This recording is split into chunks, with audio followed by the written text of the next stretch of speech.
যে আমি উজনি অসমৰ এনেকুৱা দুৰ্যোগৰ সময়ত আমি ৰাজনীতি নকৰোঁ। আমি শাসক পক্ষ বিৰোধী অসমৰ সকলো দল সংগঠন মিলিজুলি যিসকলে বানপানীত ককবগাই আছে, যিসমূহ পৰিয়ালে নিজৰ পৰিয়ালৰ সদস্য বানপানীত চিৰদিনৰ বাবে হেৰুৱাইছে,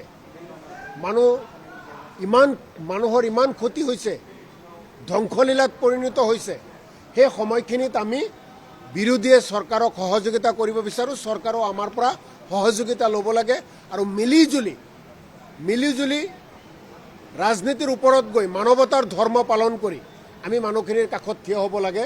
তেনেকুৱাভাৱে বিধানসভাত আমি কথাবোৰ কৈছিলোঁ আৰু চৰকাৰেও সেইদিনা বিবৃতি দিছিল।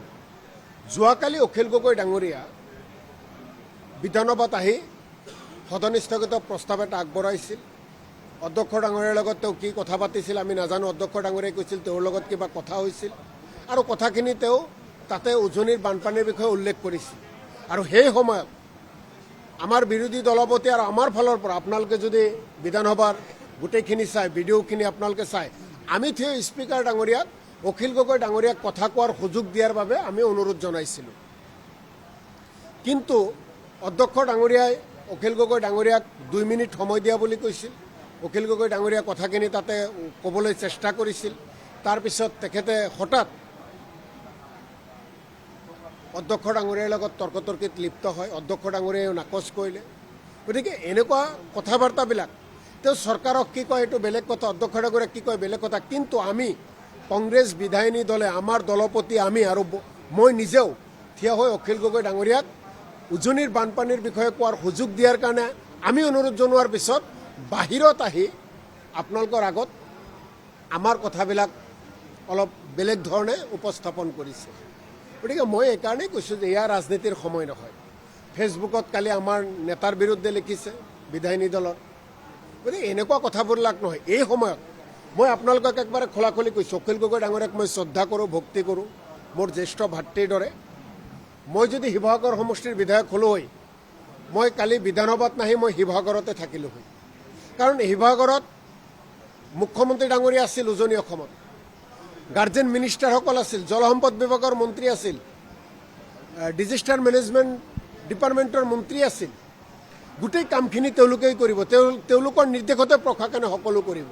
গতিকে সেই সময়ত তাতে থাকি ৰাইজৰ কাষত থাকি গোটেইখিনি তাতে আদায় কৰি ল'ব লাগিছিল, ৰাইজক সুবিধা দিয়াৰ ব্যৱস্থা কৰি দিব লাগিছিল। বিধানসভাত তেওঁ আহিব পাৰে। মই ভাবোঁ যে মোৰ ব্যক্তিগত কথা কৈছোঁ, তেখেতে বেয়াও পাবও পাৰে। বিধানসভাত কথাটো উপস্থাপন কৰিম, অধ্যক্ষই সুযোগ দিব। কাম কোনে কৰিব? চৰকাৰে কৰিব। কাম কোনে কৰিব? মুখ্যমন্ত্ৰী ডাঙৰীয়াৰ নিৰ্দেশত কৰিব। গতিকে গোটেই চৰকাৰী মেচিনাৰীটো উজনি অসমত আমি দেখা পাই আছোঁ। গতিকে সেই সময়ত তাতে থাকি কথাটো উপস্থাপন কৰি বা তাতে থাকি তেওঁলোকক লগ কৰি, প্ৰশাসনক লগ কৰি ৰাইজক বেছি সুবিধা দিব পাৰিলেহেঁতেন। বিধানসভাত আহিছে, হয়, বিধানসভাত আহিলে গোটেই অসমে দেখিছে যে অখিল গগৈ ডাঙৰীয়া বিধানসভাত আহি গোটেই কথাবিলাক উপস্থাপন কৰিছে। এয়া না ক'ৰবাত তেওঁ ইমান দূৰ, গোটেই দূৰত্ব কিমান 6-7 কিলোমিটাৰ, 6-7 ঘণ্টা আহিছে গৈছে। এই সময়খিনি তাতে থাকিলে সমষ্টিৰ ৰাইজ বেছি উপকৃত হ'লহেঁতেন বুলি মই ভাবোঁ। এইটো অখিল গগৈ ডাঙৰীয়া মোক বেয়া পালেও মোৰ মনৰ কথাখিনি কৈছোঁ, ব্যক্তিগত কথাখিনি কৈছোঁ। গতিকে অখিল গগৈ ডাঙৰীয়াৰ প্ৰতি এটা অনুৰোধ জনাওঁ, মানুহ যথেষ্ট কষ্টত আছে, মৃত্যুৰ সংখ্যা আৰু বাঢ়িব পাৰে, বহু নিখোজ হৈ আছে। এই সময়ত মানুহৰ কাষত থাকিব লাগে, সকলোৱে মিলিজুলি কাষত থাকিব লাগে। কাজিৰঙাত যেতিয়া বানপানী হয়, বাঘে হৰিণী একেলগে থাকে, বাঘ হৰিণ হাতী চব একেলগে থাকে যেতিয়া বানপানী হয়। কাৰণ দুৰ্যোগৰ সময়ত একত্ৰিত হয়। এইটোৰ পৰা আমি সকলো উদাহৰণ ল'ব লাগে। এই সময়ত কংগ্ৰেছলৈ বোকা ছটোৱা, আমি কাৰোবাক বোকা ছটোৱা, এই খেলবোৰ কৰিব নালাগে। কাৰণ মানুহ বিপদত আছে।